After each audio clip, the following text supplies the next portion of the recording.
Lesson 19, Pranayama.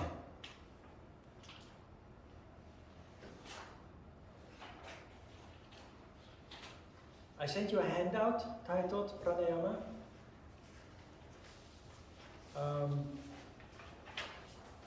Most of what is in the handout has already been discussed. It's about energy. It's about the different conditions that exist. It names the energy channels. Ida, Pingala, Shiva, Shakti, Sattva.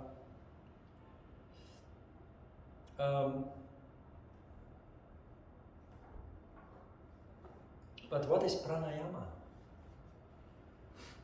Pranayama means directing energy. Prana is energy. Not just energy, vital energy.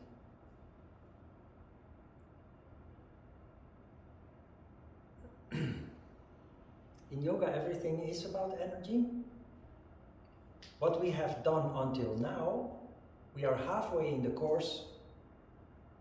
What we have done until now is basically working up towards pranayama. So your exercises, it was not about the exercises. It was about changing your condition. It was about increasing your most precious asset, which is energy.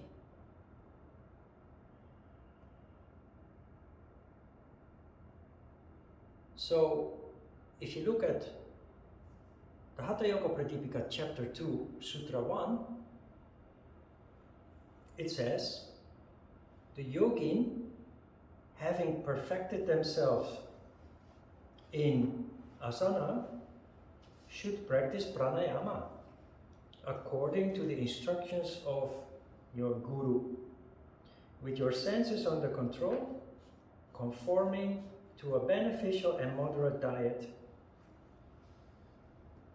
The yogi, having perfected themselves in asana, should practice pranayama. Your asana practice doesn't stand on its own, it's part of a complex framework. It's only the beginning, it's only the preparation for what comes next. We keep practicing asana in increasing intensity and in increasing complexity. But now we start to practice pranayama in addition to that. Once you have done all pranayama, you go a step further. Then you have the mudras, the energy seals, which are more powerful than pranayama. So then pranayama, well, what we have done until now is a preparation for pranayama, but that together is then preparation for the next step, mudra. So it's all a framework that you cannot pick apart. And that is what happens in most yoga classes, is they focus only on physical exercise. But it's not complete. It's just exercise for the exercise. So we don't do that. We have a whole framework, and it's just too beautiful, too wonderful to neglect or to ignore. We have to do it in its entirety to make it complete. According to the instructions of the guru means you have to learn pranayama under the guidance of somebody, under the guidance of a teacher, somebody who is initiated into the secrets of yoga. You cannot learn pranayama from a book. You cannot learn yoga from a book. A book is a handy tool, but if you're not trained and educated in yoga, you need somebody to guide you so that you know what you're doing and that you also understand what it is designed for. And it is exactly this that is lacking in most yoga classes these days. With your senses under control, That is your ability to concentrate. Remember the Kriya exercises? You had 5 exercises. You had 4 exercises that allowed you to understand energy flow and how to manipulate that. But very important, there was neti, which draws your attention to the intellect, which is important for uneducated people, which the majority of the people were illiterate and uneducated, intellectually non-existent basically, when the book was written hundreds of years ago. But Trataka was the exercise where you learned to do exactly this, to bring your senses under control. Bringing your senses under control is your ability to concentrate and to also be aware of your senses, of what you perceive, what you feel, what you think, what you hear, what you see, what you smell, consciously. Senses under control. So that condition we have gradually established with what we have done so far, but particularly with Kriya. The Kriya exercises were designed for this. A moderate diet simply means a nutritious diet. Food that fulfills the purpose of nurturing your needs. But also moderate, because when you eat much, that makes you tired. And we need our energy for our practice, physical practice, mental practice, and that becomes more difficult if your energy is distracted by other great activities. When your stomach is full, a lot of energy will go to your digestion, which you can then not use for concentration meditation. Your asana will be more difficult. It's the same, for example, when you have a monthly period. Monthly period is something that you cannot control, so there's a couple of days that you just have to take it easy. Also with yoga, you have to respect that, because that is a very important process taking place in your body. It's nature at work that absorbs a lot of energy. And that is something that you can't control, but a moderate diet is something that we can institute into our daily habits.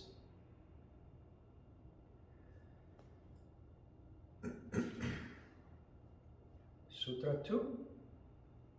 When the energy wanders, the mind is unsteady. But when the energy is still, so is the mind still. And the yogin obtains the power of stillness. Therefore, the energy should be restrained.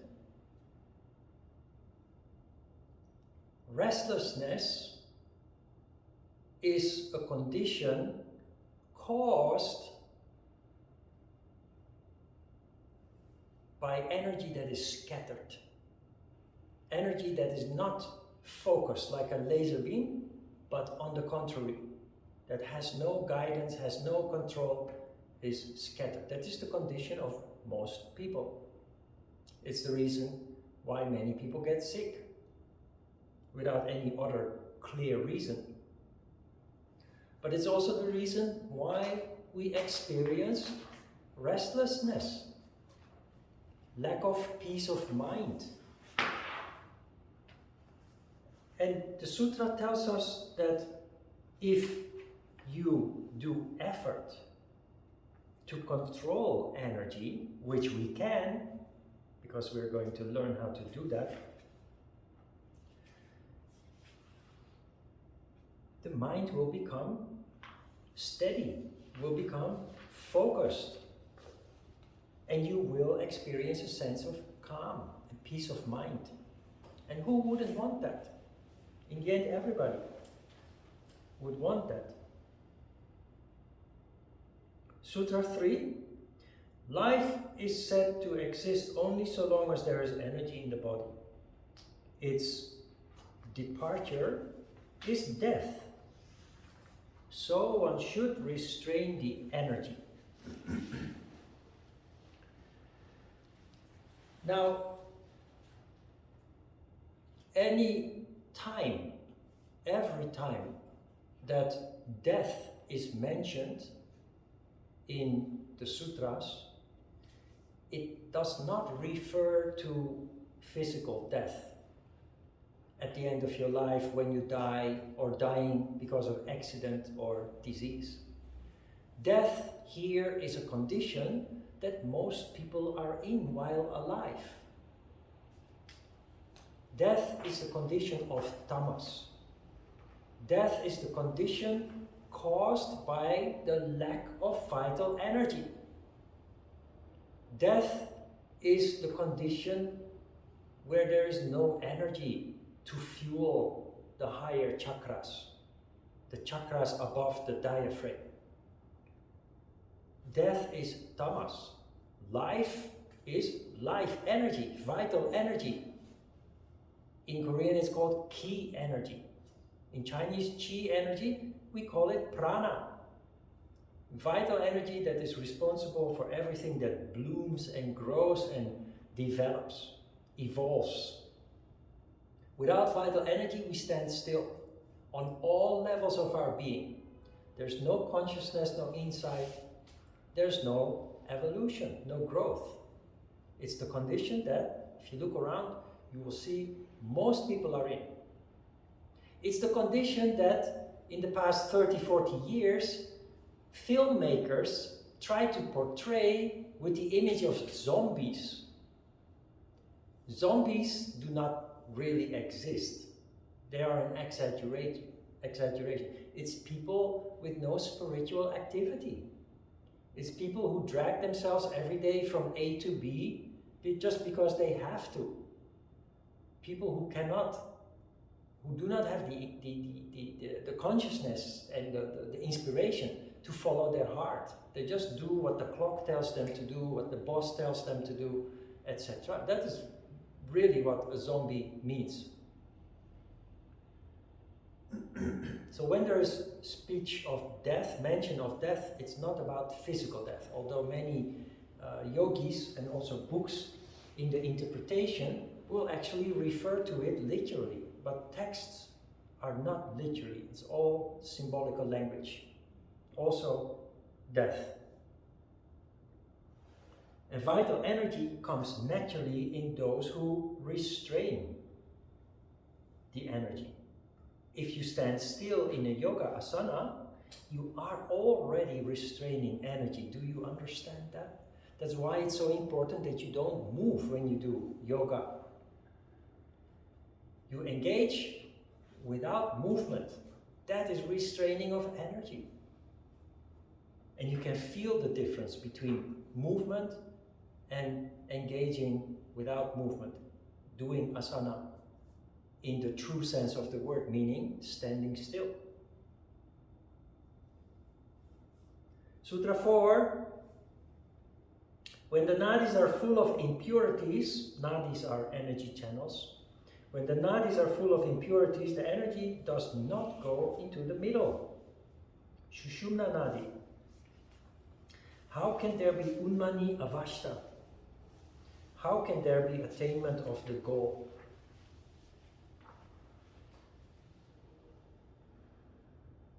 Can you make anything of this text?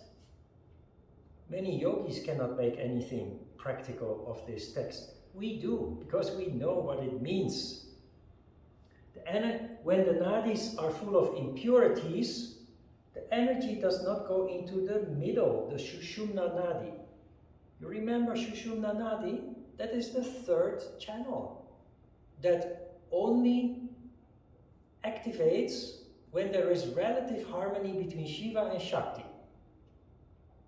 So most people in an uncontrolled condition, there's only Ida and Pingala, which are responsible for the flow of Shiva and Shakti energy.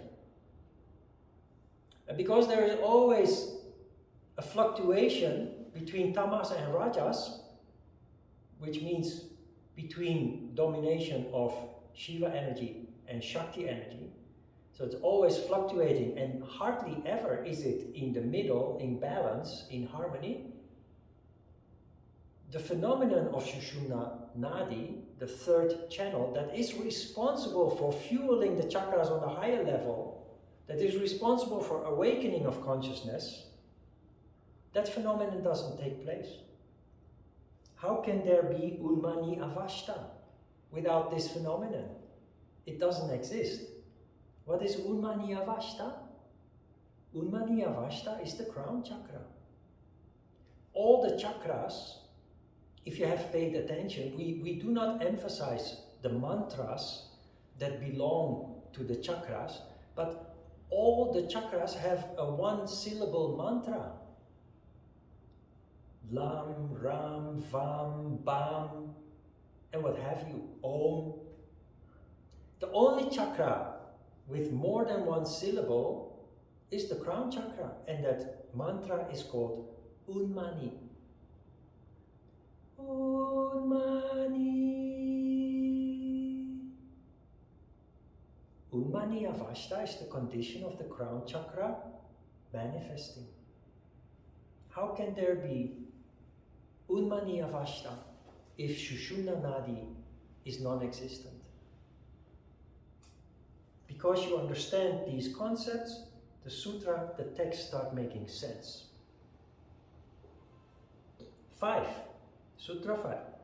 Only when all the nadis, which are full of impurities, become purified, then only does the yogi become expert in the control of energy.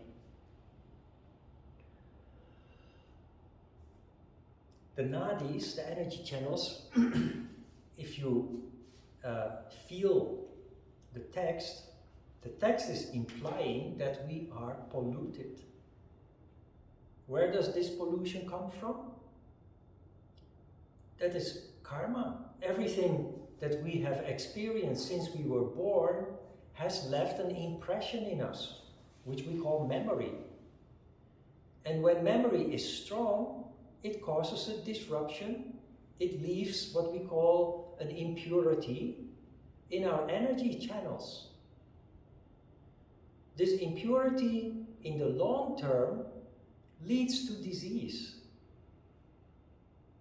So we have laid the foundation with our yoga practice and studying the foundation of yoga, learning to take care of our energy household through observation of yama niyama, understanding how the chakras, what chakras are and how they function. Now it is time that we start cleansing, purifying the nadis, the energy channels. This sutra, Sutra 5, is leading up to the introduction of the first exercise that is called Nadi Shodhana. Nadi, which is energy channel, Shodhana means cleansing or purifying. Shodhana, you see the stem word of Shodhana, you see in the chakra that we discussed last week, the throat chakra, Vishuddhi chakra, which is preeminently the chakra of sattva, of purity. Cleansing the nadis, that will be the first pranayama exercise that you learn. After that, after repeating that exercise 13 times, we will introduce 4 more pranayamas that each have a very distinct purpose. And if there's ever a possibility to do the next course, the advanced course, you will then learn the 4 remaining pranayamas. So there are 8 pranayamas, but Nadi Shodhana pranayama is basically the 9th pranayama.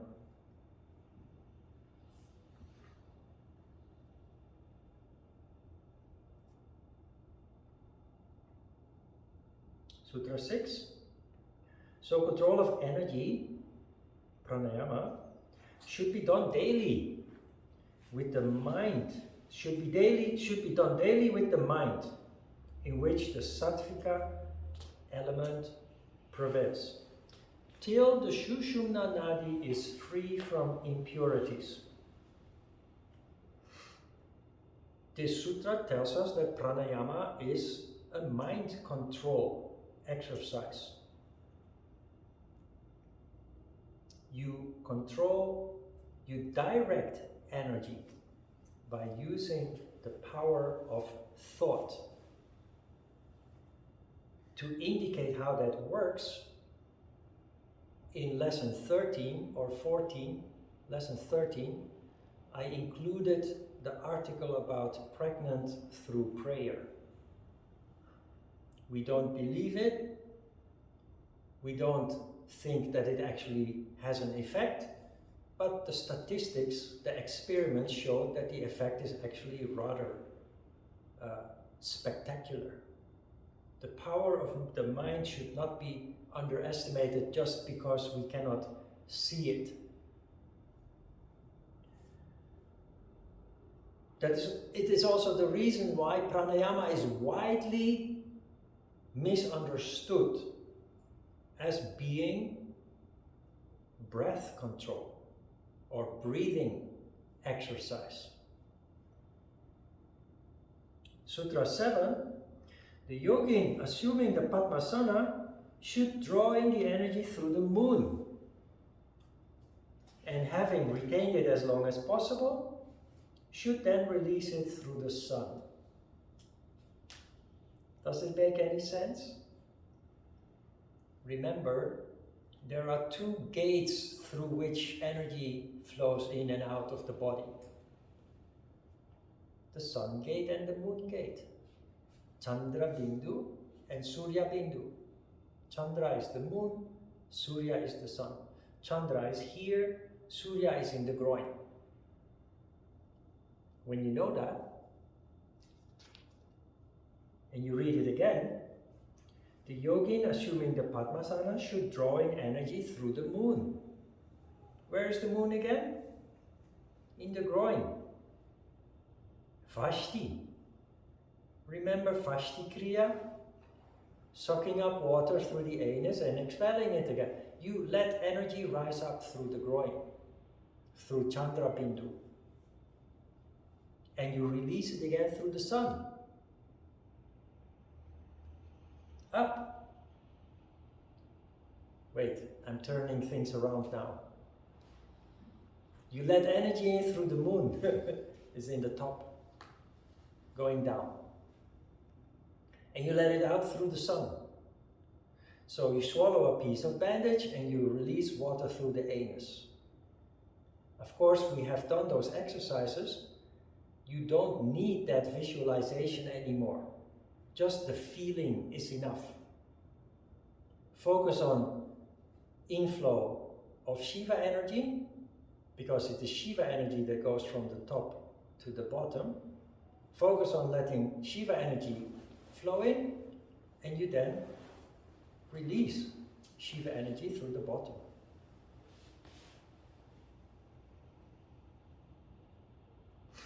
Now, about pranayama, I have to explain why pranayama is not breath control. Pranayama, when you learn pranayama in other programs, you learn only one or two pranayamas. One of those pranayamas is Kapalabhati, which is actually a Kriya exercise and not a pranayama. And it goes like this. That's pranayama, Kapalabhati. And the other one, it's Kapalabhati, or they call it also sometimes Bhastika. The other one that you often learn is Nadi Shodhana. And they say you must do like this. Close one nostril with your pinky and the other nostril with your thumb. Then you inhale through one nostril and you exhale through the other nostril. Does that make sense? Let me tell you, when I started practicing yoga, I hadn't studied all this yet.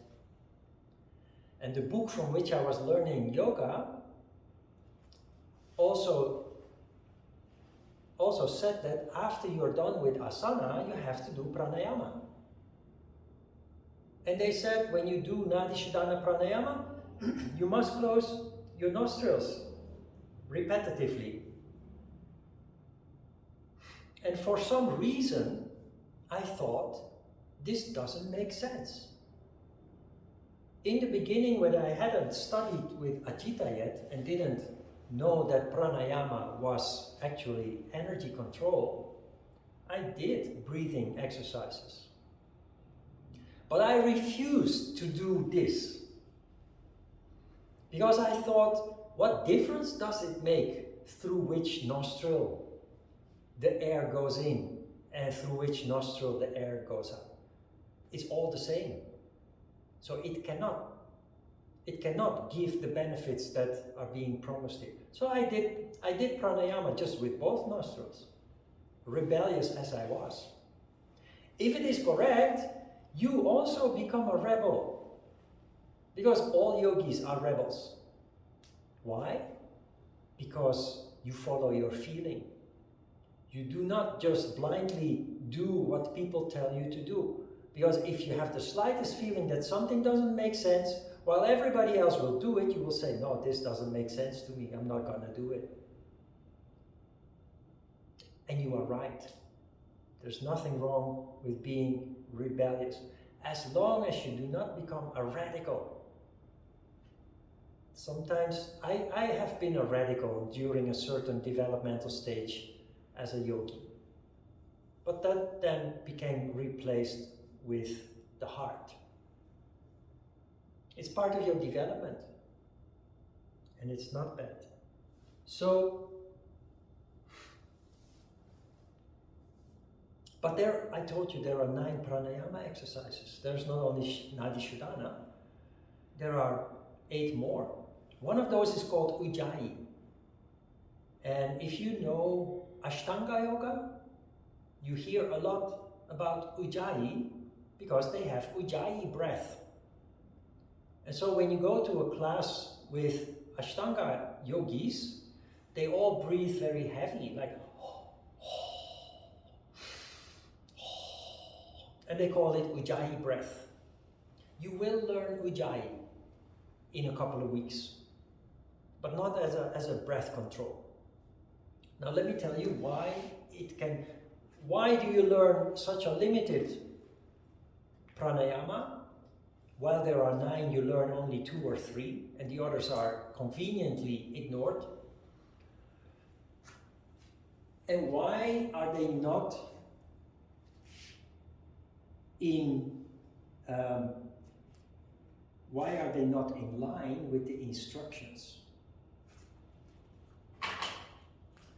Pranayama is practiced according through a certain pattern, and that pattern is the same in all 9 pranayamas.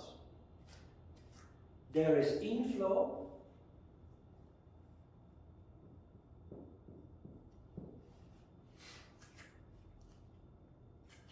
and you count, the basic count is 12. Then you have retention, which is called kumbhaka.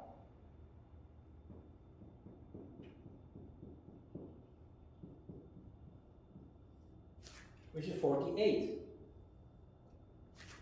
If you do this as breathing, that means you have to hold your breath, counting to 48. Then you have outflow, counting to 24. And another retention, counting to 48. This ratio applies to all pranayamas. It's a ratio of 1, 4, 2, 4, multiplied, in this case, by 12. Now, the following. If you do this as breath control, after a deep inhalation, inflow, you may be able to hold your breath counting to 48. So far, so good. Now you have to exhale very slowly, unnaturally slowly. Here you already get in trouble. After inhaling, holding your breath very long, and then very slowly exhaling.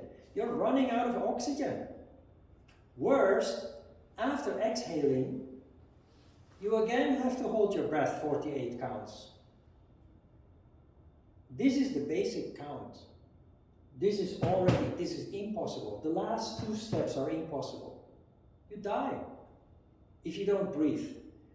And many people can hold their breath after inhaling, but after exhaling, you can't hold your breath, or at least not very long. Apart from that, this is the basic count. After a couple of weeks, after 2 weeks, we increase the count, 16, 64, 32, 64. And then we increase the count to 20, 18, 40, 80. Then the ultimate count, after a couple of years of gradually building up your count, the ultimate count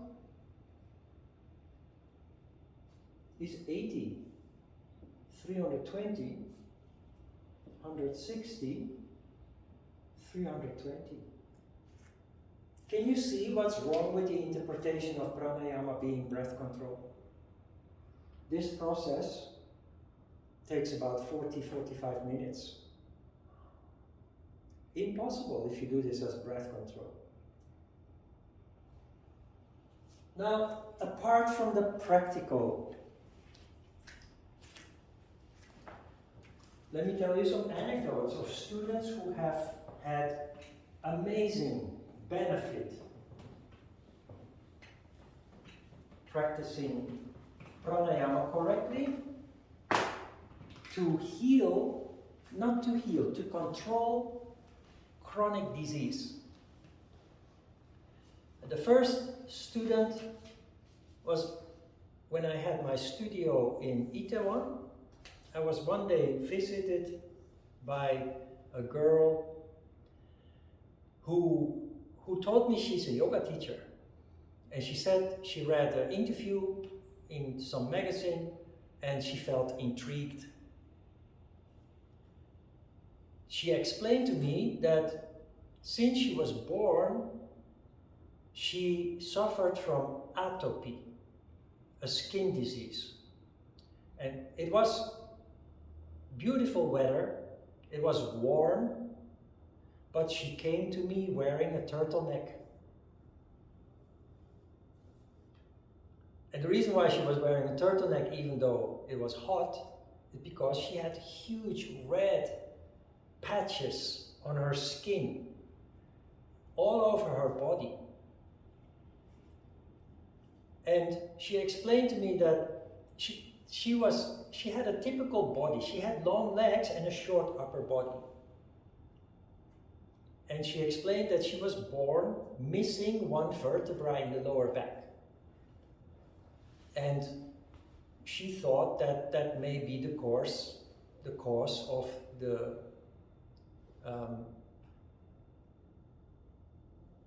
chronic disease. Now, atopy is a disease of energy, just like arthritis and rheumatism. Now, the tragedy, she explained, was that all her life, at that time she was early 30s, I think, or late 20s, all her life she had been suffering from atopy. And not only she, but her family too. She had a brother and her parents. Every night she would wake up scratching herself until she was bleeding.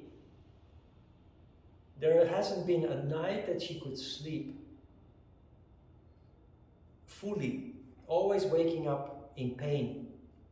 And that, of course, disturbed the parents and the brother as well. Because her disturbance became the family's disturbance. So what do you do as a parent? You go to the hospital with your child. And they went to many kinds of hospitals and clinics. And they visited, in sheer desperation, they visited natural healers, quackery. They tried everything.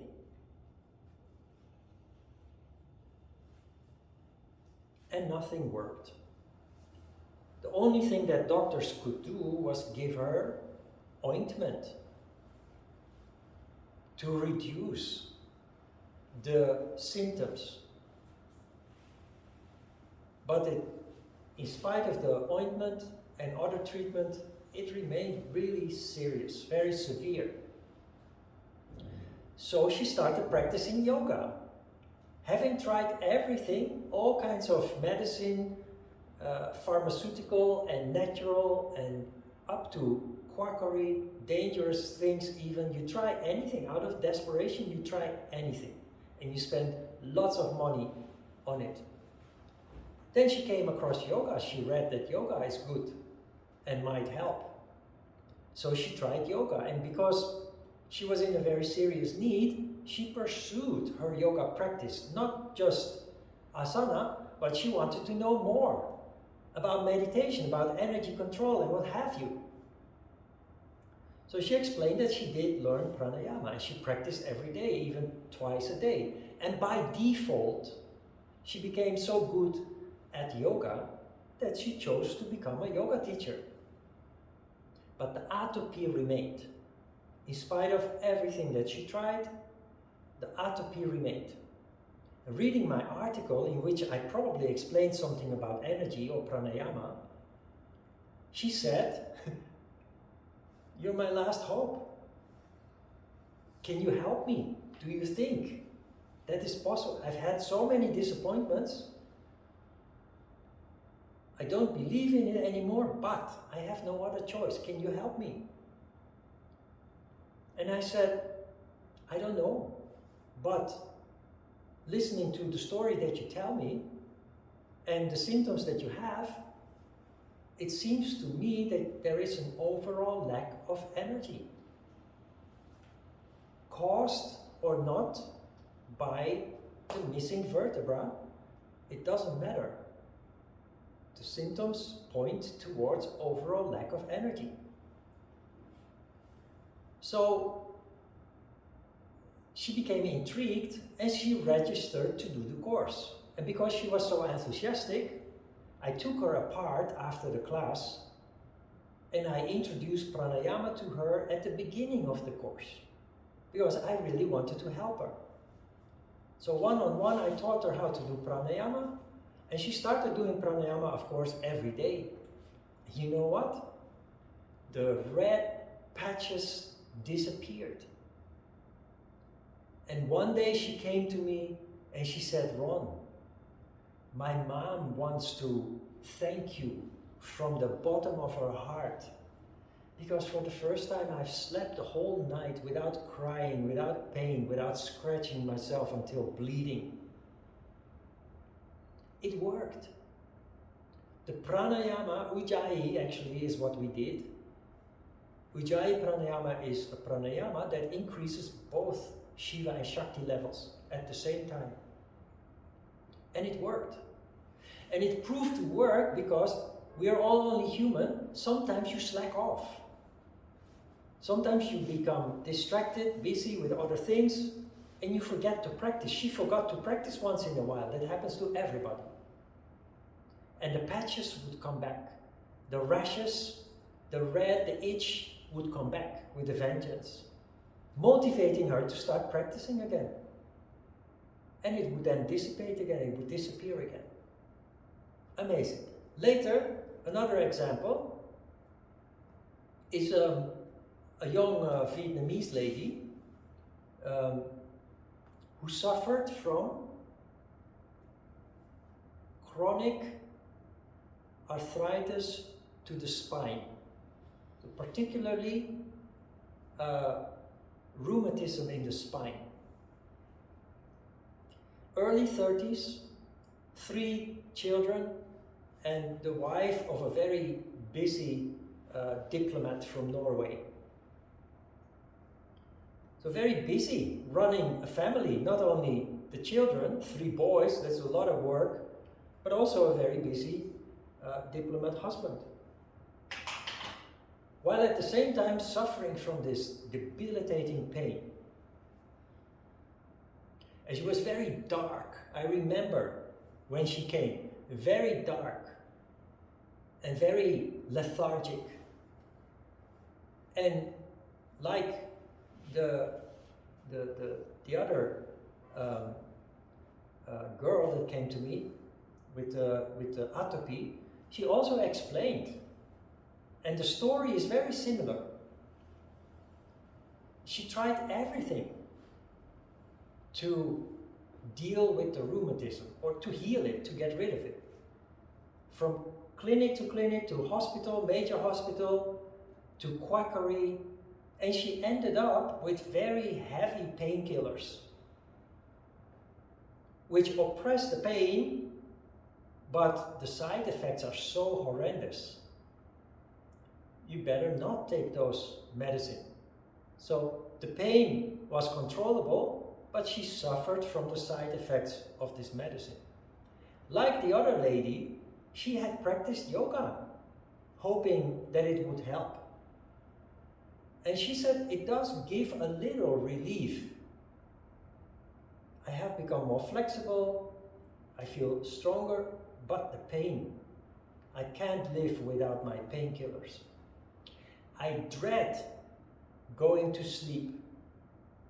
And when she said that, I scratched my head and I said, why do you dread going to sleep? Isn't when you sleep, isn't that the time that you don't have to suffer? She said, yes, you are right, but going to sleep means having to wake up again with that horrendous pain. And looking at her overall picture, the feeling that I got from her, I had the same impression as with the other lady. Overall lack of energy. So her also I taught pranayama at the beginning of the course. And the transformation that took place is just such a beautiful story. Because when she came in the beginning, she was grumpy, dark, depressed, easy to lash out, get angry, like a gray, unhappy little bird, so sad. And she started practicing, she continued practicing yoga, which she had done for several years, to try to manage the pain, the rheumatism. But it is when she started practicing pranayama that the pain became controllable to the point that she stopped taking medicine, painkillers. It really worked. But the beautiful part of this story is her transformation.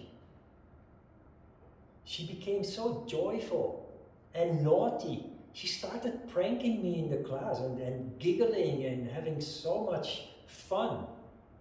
The transformation that took place, I will never forget. I'm so grateful to be able to witness that and be able to help after many years of heavy suffering.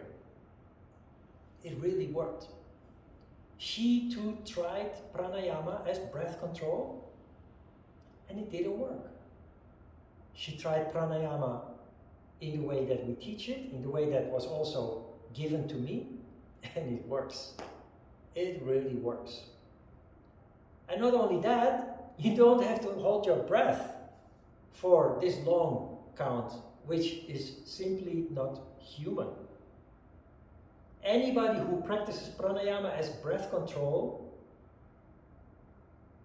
should be skeptical about the veracity of pranayama as breath control, because if you're the least bit sensitive and rebellious, you will feel that there are too many inconsistencies that have to make you scratch your head and ask you, what's wrong here?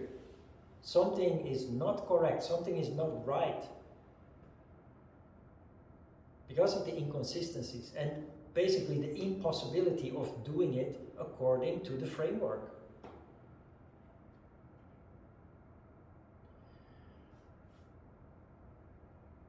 The question now is, why is the whole world practicing pranayama as breath control?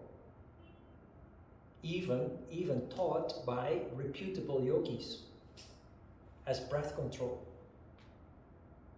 That is because inherently humankind is doubting Thomas. Doubting Thomas is a concept from the Bible. Who is doubting Thomas? We all are doubting Thomas.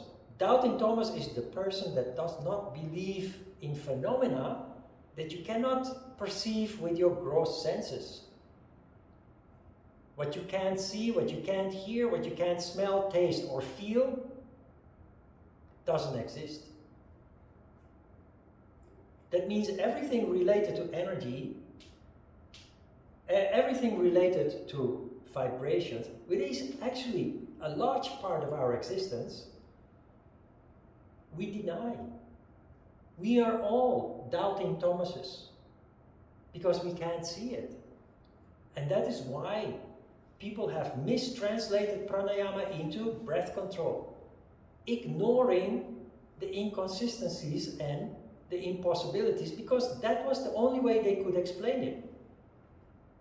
But believe me, there are yogis from India traveling around the world. This phenomenon started about 100 years, 120, 130 years ago, late 19th century, early 20th century. Yogis from India started to travel around the world introducing yoga. And there are still remnants, there are still yogis traveling around. Ajita had several traveling yogis that would return on a regular basis to initiate him properly into yoga. Dr. Hari Upadhyay comes to mind, and Dr. Sharma, he was always talking about Dr. Sharma. So there are people around the world that get initiated into yoga properly by those traveling yogis. The yogi that I mentioned just before, Yoganand Bharati, was also one of those. Unfortunately, he died. So it does exist. But the pollution really came when yoga became popularized and commercialized in the late 1990s. That is when traditional yoga almost ceased to exist. So we're going to do pranayama as a energy control exercise, and let me give you another insight. People who are healthy often do not realize how blessed they are. But being healthy is an obstacle in learning yoga. You know why? It sounds very ironic. But when you're healthy, you may not benefit as much from yoga as somebody who is sick.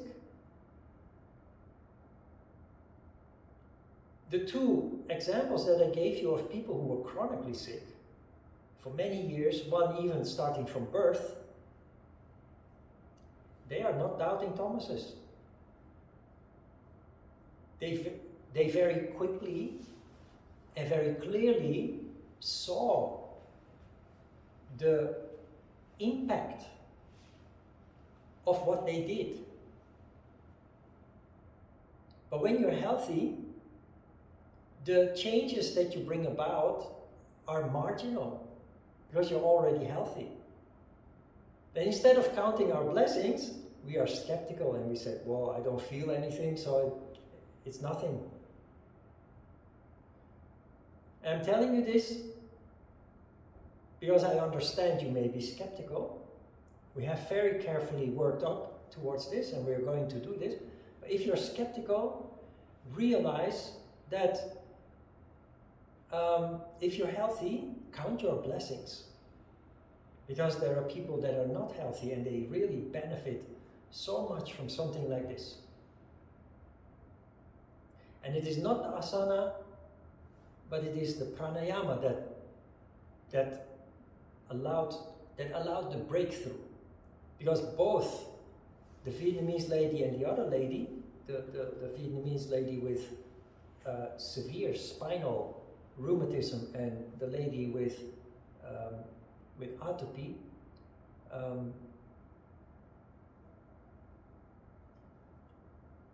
both of them, they have practiced yoga for years, including breath control, but the real improvement, the real breakthrough occurred when they did pranayama as energy control. It is really important to reflect on that. So if you're healthy, all the better for it, of course. But count your blessings and put your skepticism aside, try it out and see how it works. If you don't suffer from a chronic disease, you will see that the pranayama will actually improve your meditation considerably, your focus. So one way or another, it will work in a way that it can't work if you do it as a breathing exercise. Okay, so this is the first step of Nadi Shodhana Pranayama. After, in the second session, it will change, but we will come to that in the second session. This is like the Kriya exercises, this is finger practice, this is an experiment.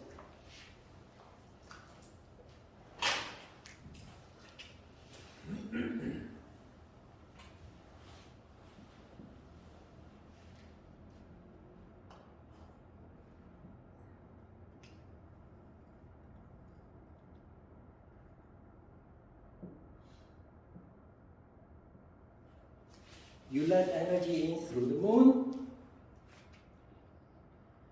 Shiva in, counting to 12.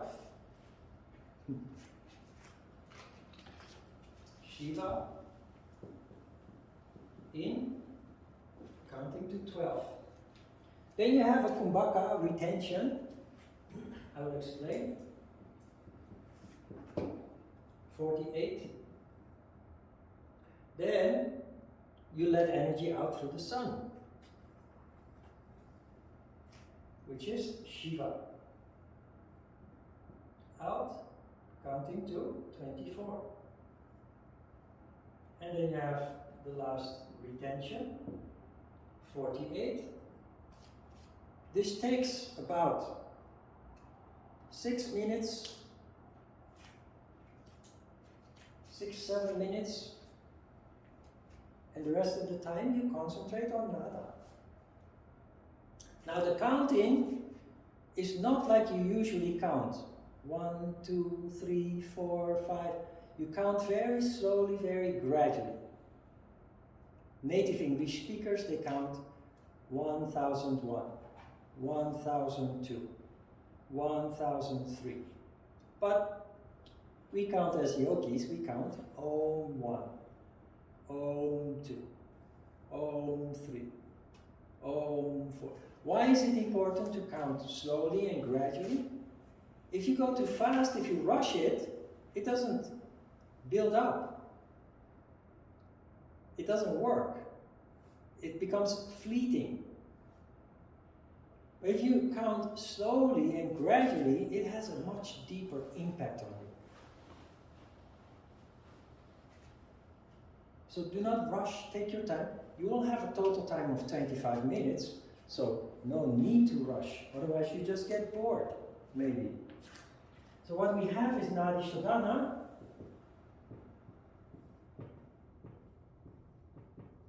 The first step, and the rest of the time you concentrate on Nada. And because we have now an additional exercise, we increase the total time to 25 minutes. Kumbhaka, the retention, that is the stage where the energy will settle down. Just like you take a little break in between asana. This is actually the most important stage. That is why it is the longest count. It is there where the effect of the energy control settles down, leading to sattva. How do you do it? It's very important that you sit straight. Then you apply what is called Jalandhara Bandha, which is the throat lock, and Mula Bandha, which is the root lock. Mula is like Muladhara chakra, is in the tail of the in the tailbone, in the bottom, the root. Mula means actually root. So we call it the root lock and the throat lock. Now, when I learned about the root lock and the throat lock, the instruction was to engage muscles. And throughout the years, I learned also the Hatha Yoga Pradipika tells us that these locks actually occur naturally. The reason why in the beginning you are taught to engage muscles is because it's difficult to grasp the subtle phenomena that is taking place. But look, if you sit like this, your energy, all your muscles are disengaged. Also your throat and your bottom, your pelvic bottom. When you sit erect though, when you sit straight, you may not notice, but the muscles are all engaged, but they are engaged gently. And that is what you do. So, to apply the throat lock, stretch up the neck a little bit more than you usually do. Tuck in the chin a little bit. Stretch up the back of the neck, tuck in the chin a little bit. Do not think about it too much. Just apply the principle. And be confident that that is all you have to do. The root lock, you do by tilting the pelvis a little bit more than normal, so you become straighter. Not only your pelvic bottom muscles become engaged gently, not in a strong way, but gently, but also the muscles around the waist. And that brings us to Uddiyana Bandha. But Uddiyana Bandha for now is not so important. It's already complicated enough as it is now, with all the steps we need to take. I will explain Uddiyana Bandha later. For now, focus on the throat lock and the root lock by sitting exceptionally straight. Tilt the pelvis, stretch up the neck, tuck in the chin. Count to 48, and then you do the next step, or if it's the last retention, you continue with concentration on nada. And I'm pretty sure you'll notice that your concentration on nada will improve as a result of the pranayama exercise. Yeah, shall we give it a try? Where do we visualize the retention? You said it settles down slowly. Is it? It settles down naturally. If you start thinking about it, it becomes a distraction. So I just let it. In silence, while taking care of your posture. then if it is correct, you're already in nada in that stage. So just immerse yourself in nada. Concentration on nada in itself is energy control. You accelerate energy circulation. The more intense nada becomes, the faster it circulates, leading to exceptional health. Yeah, good question. It is so complex in the beginning, maybe even overwhelming. We just have to start and try it out, experiment. You all have a driver's license?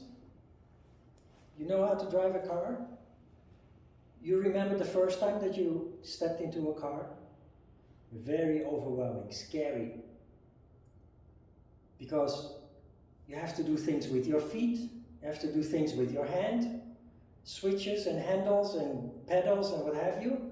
At the same time, you have to know what's happening in front of you on the road, behind you, through the mirrors, left and right. And in the beginning, that's scary and overwhelming. But after driving for a while, what happens? It becomes intuitive. You don't think anymore what you need to do. And your feet and your hand, you don't even know that they are moving to do what they need to do. Because it becomes intuitive. And you have full awareness of what is happening not only in front of you on the road, but also left and right and behind you. Starting pranayama is like the first time you step into a car. There's so many things in the beginning, and it's kind of like, oh my God, where do I start and how? No, just like the first time you drove, just take it easy, experiment a little bit, and after having repeated it a couple of times, you will see it becomes very smooth and natural. It really starts feeling good. Okay?